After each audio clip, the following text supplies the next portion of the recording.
Meeting is being live streamed. Okay.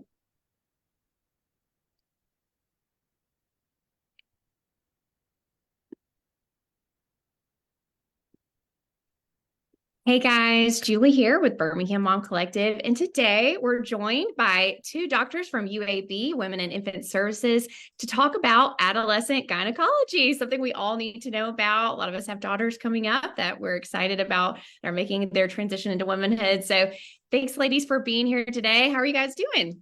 Great. Absolutely happy to be here. Thank you, Julie. Yes.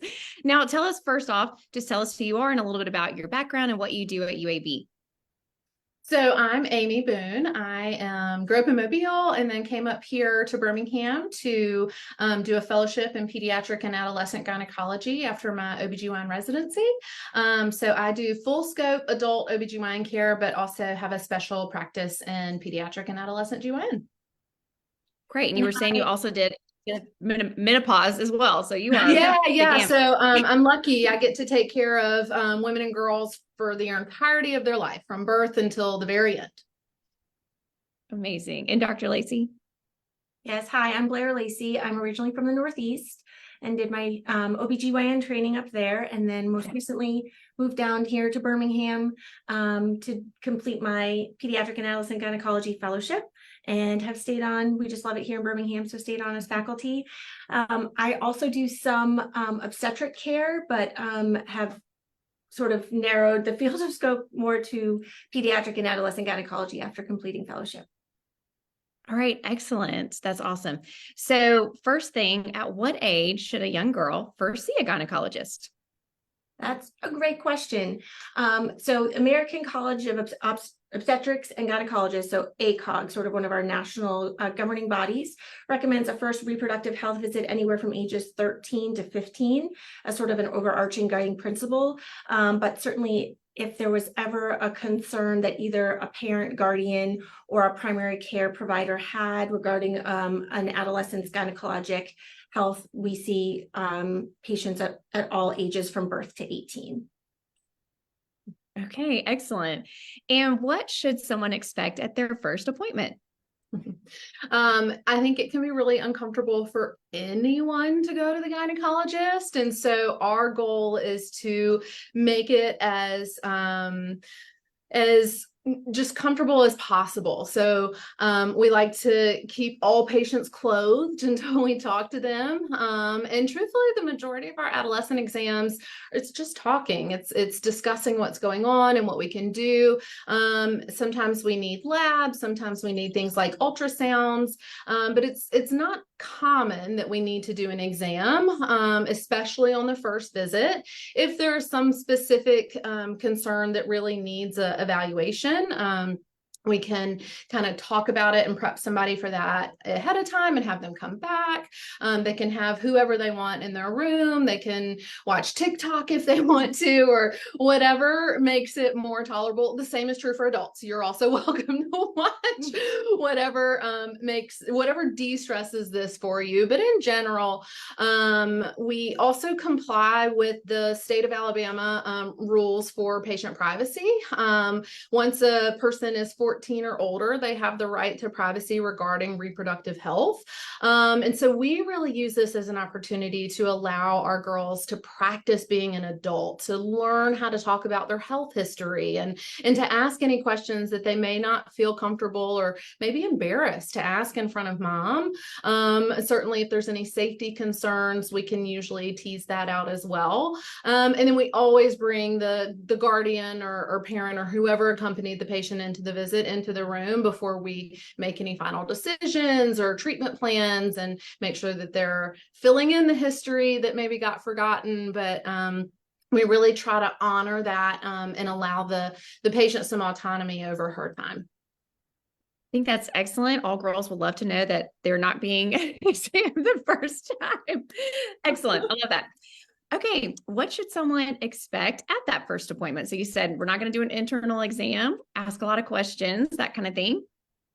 Yeah, absolutely. So sort of like Dr. Boone said, so the initial appointment, there's a first point of check-in with like any doctor's appointment, where we get the vital signs taken, and then an opportunity where if the patient being 14 or over is invited back independently, and one of the providers, the pediatric gynecologist, comes in and just talks. And that's what we're doing. We're talking, we're educating, we are allowing a safe, judgment-free space for patients to express concerns, reservations, just ask, openly those questions like Dr. Boone said that they might have heard about on social media or through their friends. And we have that opportunity to talk. It is purely that. And then at a certain point, we do always invite the guardian, the parent back in. Up front, though, if that patient does express any concern or reservation about being there independently, we absolutely bring that adult figure in the room. This is not about keeping secrets, it's about keeping open lines of communication while also respecting patients' autonomy, like Dr. Boone said. So ultimately, a lot of talking, very limited, if any, need for a physical exam. As Dr. Boone mentioned too, depending on the concern that brings a patient in, we may get some blood work. So sometimes we are the bad news provider of having to get a poke or a little bit of blood work, but that's usually the extent of it. Okay, great. So what are some questions that moms and daughters should come in with on that appointment? Or maybe, the first couple, what should they be asking y'all? Yeah, there's, luckily in the era of access to information, there's good and bad stuff out there. So we hear a lot of the myths of puberty and periods and pelvic pain and discharge and all the things that come out of social media. We get asked those a lot. So it's a really great opportunity to kind of educate and to talk about internet safety. That's something that you wouldn't expect that we would talk about, but we talk about that a lot. We talk about boundaries with boyfriends and, how to be safe and make good decisions and kind of the implications of those decisions. Sometimes that information is received differently from someone like Dr. Lacy or myself, as opposed to mom who doesn't know anything. And so that's a big part of it. We talk a lot about, periods that are affecting quality of life and keeping you from doing the things that you have to do or want to do. And we have lots of tools that can help with that and keep people in school and in their activities and all the things. We talk a lot about, advocating for yourself and making sure that, the things that make you most comfortable in your skin that you have access to. So that's really important. And then we talk a lot about, thinking ahead, things like what does your gynecologic care look like over the span of your lifetime? And how do you know, when you have to start getting screening exams? And then sometimes we talk previews about pregnancy and things like that. And how do you know that you're ready or not ready, or what medical problems do you have that maybe make pregnancy a little bit less safe for you, or things like that. So we cover a wide gambit of things. It's we work with a lot of residents and medical students at UAB. We do a lot of teaching, which is something that we both cherish and love. Our goal is to inspire others to love what we do as much as we do, and do it in a way that makes it approachable and not intimidating and not scary. So we talk, they always come out of their experiences with us saying, wow, I didn't know y'all did that too. So we wear a lot of hats. That's amazing. I think I would love to have a first appointment with you guys. You guys are passionate and cute and fun, it's not scary. Okay. So what should someone do if their daughter hasn't had a period by the time they're 16 years old? Great question.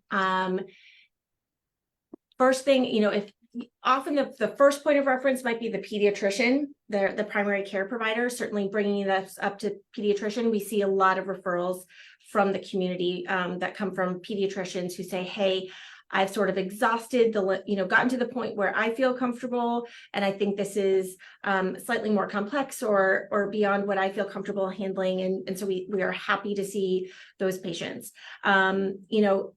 Not having a period at age 16, yes, well, that certainly gives us some pause for concern. I don't want moms to think that things are absolutely, we just want to have a chance to evaluate and discuss more, get a full history, get a lot more context to what's going on, including onset of the signs of puberty in other ways. So even outside of having the period, are there what we call onset of signs of secondary sexual characteristics? So breast bud development, vertical height gain, pubic and axillary hair development. So there's a lot more there. So I just want to encourage parents, moms, whoever's out there listening, yes, bring this up, raise these concerns with your provider, request, a referral to see the pediatric gynecologists that are, here in Birmingham.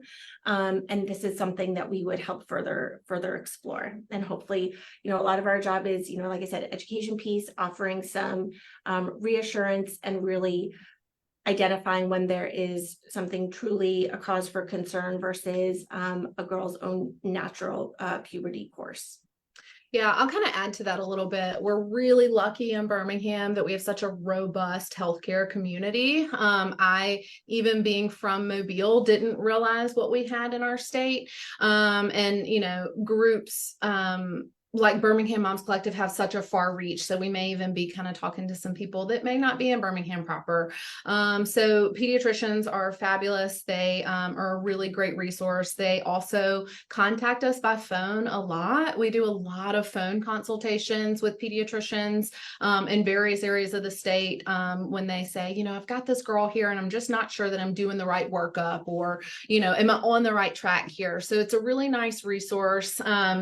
In Birmingham, we have 4 pediatric and adolescent gynecologists. 3 of us are fellowship trained, and 1 of us started the fellowship. So we're the only ones in the state who have that fellowship training. And so it is a really niche specialty for sure. And there's a lot of nuances that go into it. So once it kind of gets past the point of what a pediatrician is most comfortable and equipped to manage, we're here, and there's 4 of us, and we're happy to see anybody. Mom tuition is a super powerful thing, like Dr. Lacy said. So if your gut is telling you something's going on and you don't feel like you're getting the answers or support you need, the beauty is we also accept self-referrals.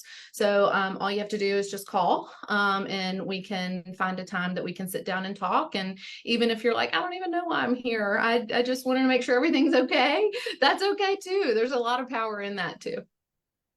That's amazing. Yeah. So thankful for UAB and you guys doing amazing work over there. Really thankful. Okay. So what can you tell us about your Girl Talk classes? So Girl Talk is a nurse-led program that's here at UAB. It's run on Saturdays, several Saturdays, for an hour and a half from 10 to 11:30. These are opportunities. They are group discussion based opportunities for adolescents, young girls, ages 8 to 12, and their mother to come in and talk about those subjects, those kind of cringy subjects that are sometimes difficult. But when you've got the strength in numbers in your peers and you are all looking at, this daunting prospect of puberty and going through it together, it really releases some of the shame or stigma or hesitation. And sometimes when you're just faced, with going this alone.